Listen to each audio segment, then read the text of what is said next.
Total Drama Island, wait, no, matter of fact, the entire Total Drama series was ahead of its time and is easily one of my favorite childhood TV shows by far. The concept of reality TV shows has been around since the beginning of time and has always been intriguing to me. Whenever my mom would be watching some Keeping Up with the Kardashians or even Dr. Phil, I ain't gonna sit here and pretend I wouldn't peek glances at the screen to see what type of nonsense they were talking about. Because I think you are going to be shocked. Because the young mother you're about to meet was not 16. She wasn't 15. She wasn't 14. She wasn't 13. She wasn't even 12. So when they took the concept of reality TV and combined it with my favorite form of media at the time, cartoons, it was always going to be a guaranteed hit for me. Total Drama Island is a Canadian series that takes place in Camp Wawanakwa, where 22 teenagers all compete in extreme challenges and the chance to win 100k. Not a million, not 10 million, 100k. I feel like I have to emphasize this because I don't know if half the stuff they go through is even worth 100k. And it's like 100k Canadian, bro. That's like 50k max. I guess this really speaks volume of how bad the inflation and the current economic state of the world is right now. 100k back then is probably like $500,000 right now. Every 3 days a campfire ceremony is held where this accomplice of Shaitan, Chris McLean, hands out a marshmallow to the contestants that stay on the island, and those who don't get a marshmallow are eliminated from the game. Chris McLean is like an evil version of Mr. Beast. Like matter of fact, these days Mr. Beast challenges actually pay out more prize money than Chris McLean did on Total Drama. Anyways, now you're up to date with the law. Let's cut the yapping and get straight into the meat and potatoes. Cause I wanna be famous. Na na na na na na na na na na na na na na na na. I wanna be famous. I wanna be famous.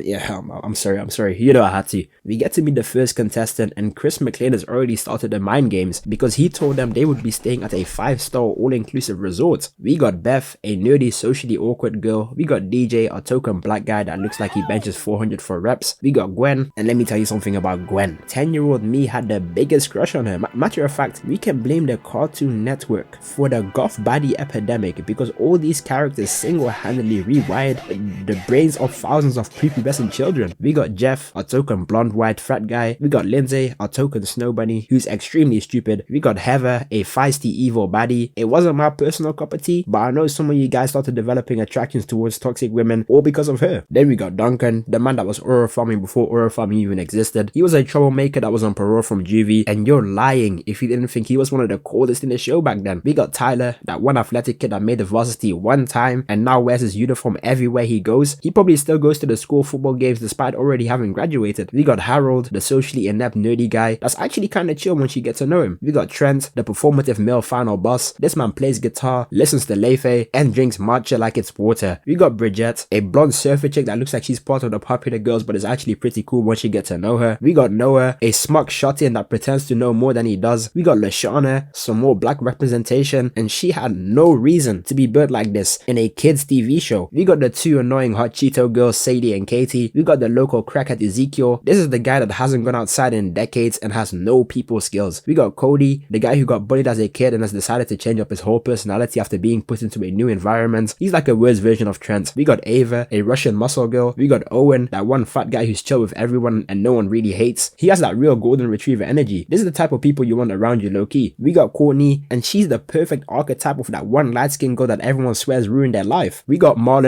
Justin, a certified looks maxer, and lastly but certainly not least, we got Izzy, the crazy jungle girl who's low-key a baddie. Now you're familiar with the entire roster, here are the teams. On Team Screaming Gopher, we got Gwen, Trent, Heather, Cody, Lindsay, Beth, Katie, Owen, Lashana, Justin, and Noah. On Team Killer Bass, we got Jeff, Bridget, DJ, Sadie, Izzy, Ezekiel, Duncan, Ava, and Harold. They disperse and go to their respective sleeping cabins before they meet up with my goat Chef. This guy is genuinely hilarious and such a good addition to the cast. After eating that Johnny Test meatloaf, they meet up with Chris for their first challenge. Oh, hell nah. Yeah, nah, wrap it up. This Riddler level psychopath wants these contestants to jump off a 1,000-foot cliff into this shark-infested lake. And the only save zone is this small puny little ring. Look, I ain't jumping into this, bro. Just so I can put it into reference, the Eiffel Tower is around 1,000 feet tall. You'd need armament hockey just to survive the initial impact. The team that has the most successful jumpers and then creates the best hot tub wins the battle, and the losers will be sending someone packing. Bridget jumps first and she actually makes it, followed by Tyler, Trent, Ava and Duncan. Look at this aura farmer, bruh. DJ's black ass just like me though. He took one look at this nonsense and already saw the news headlines. 260-pound black athlete tragically passed away in a game show. He took the walk of shame and backed out. Ezekiel and Howard also make the jump, but Courtney's light-skinned ass says she ain't jumping either. Sadie and Katie are still crying about not being on the same team, so Izzy swaps teams with them. We got over to Team Gopher, and Heather says she ain't jumping because she's not trying to get her hair wet, but Lashana ain't trying to hear all that, so they begin cussing each other out, and I'm pretty sure Heather said something racist when Lashana picks her up and tosses her ass like a WWE finisher. I don't want to meet nowhere. Pull up in front of my house. Matter of fact, you ain't even got to pull up in front of my house. Pull up in front of the motherfucking precinct and let's bang out. Right down the block. You know where's that? You studied my whole neighborhood. Or pull up in front of the Kmart and let's bang out and let's do it on camera. I throw my life away and you throw your life away right now. Right now. Let's do it for the camera. Right now. And if you win, I'll make sure I got like $70,000 in my pocket. If you body me, you can take the money. Right now. I hate you, nigga. Let's die. Right now. The remaining members of Team Gopher all jump except for Beth, meaning that they are the winners of this challenge and they got themselves carts to make the carrying of the supplies easier, whilst the losing team needs to carry the crates by hand. The other team's chemistry is off the charts. I'm talking straight green links. Doumbia, Javinho and Ibarra type chemistry. They built an amazing bathtub with the power of friendship, while the other team, Killer Bass wins the challenge and Team Gopher needs to figure out who they want to send off the island, so Duncan suggests that they vote off one of the people who didn't jump and says that when it comes to usefulness, he'd rather have the reincarnation of Oliver Biscuit on his team over the Girl Scout. It's not looking good for either of them, but then this smooth brain idiot Ezekiel proceeds to say that he's confused how they lost since the other team has more women. GG's. That Andrew Tate comment just made himself public enemy #1. This was like 10 plus years ago. Imagine he said this in the Big 26. They might have castrated him. It's time for the official vote and everyone received a marshmallow except for Courtney and Ezekiel. Chris is edge maxing but eventually gives it to Courtney, meaning that Ezekiel has officially been voted out. That's rough, buddy. I'm sure this won't do insane damage to your mental or physical state in the future seasons. Anyways, they move on to the next challenge where Chris says that they need to do a 20k run off the wake up with no breakfast, and I understand why Ava is ready to squabble. That's basically a half marathon at the crack of dawn. I'd be mad too. After half the cast's lungs almost collapse, the Gophers believe they've won the challenge since their entire team ended up arriving first, but that's when this man Chris says that that wasn't even the challenge before presenting everyone with a whole buffet of good eats. After eating straight chump bucket food for the past week, they obviously inhaled it, thinking he decided to bless him when he announces the actual challenge, the awake-a-thon. The team with the last camper still awake wins the challenge. This is basically a beta squad try not to sleep, but this means that this sicko made them run a 20k and gave them a bunch of food to make it harder for them to stay awake. We're now 12 hours in and everyone is still going, relatively strong. Beth is the first one to fall asleep, and that's when Trent starts spitting game at Gwen, and 9-year-old me was beyond jealous of this guy, bro. I felt robbed. I felt robbed of my golf baddie. Like Dr. Umar is gonna have to look the other way. Bruh, anytime I saw Gwen, I was just like, my whole life has changed since you came in.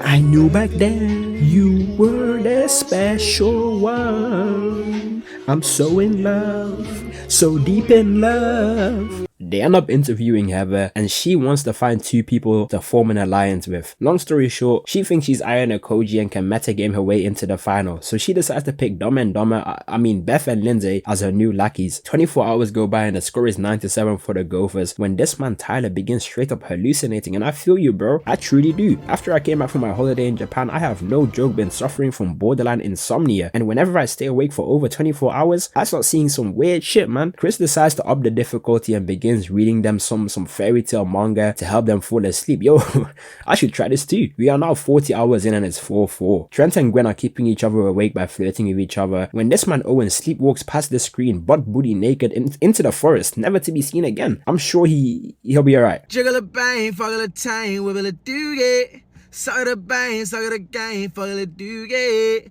Zip it a bang, zip it a dang, jiggle a doogie. Fuck it bang bang to get, suck it bang bang to. We reach hour 51 when they see that Justin apparently hasn't moved for over 50 hours. But upon closer inspection, this fraud painted his eyelids to make himself seem like he was awake this whole time. I gotta respect the hustle. Don't hate the player, hate the game. We reach hour 80 and it's just Ava, Duncan, Heather, Gwen and Trent left standing. So Chris begins reading them the entire lore of Canada.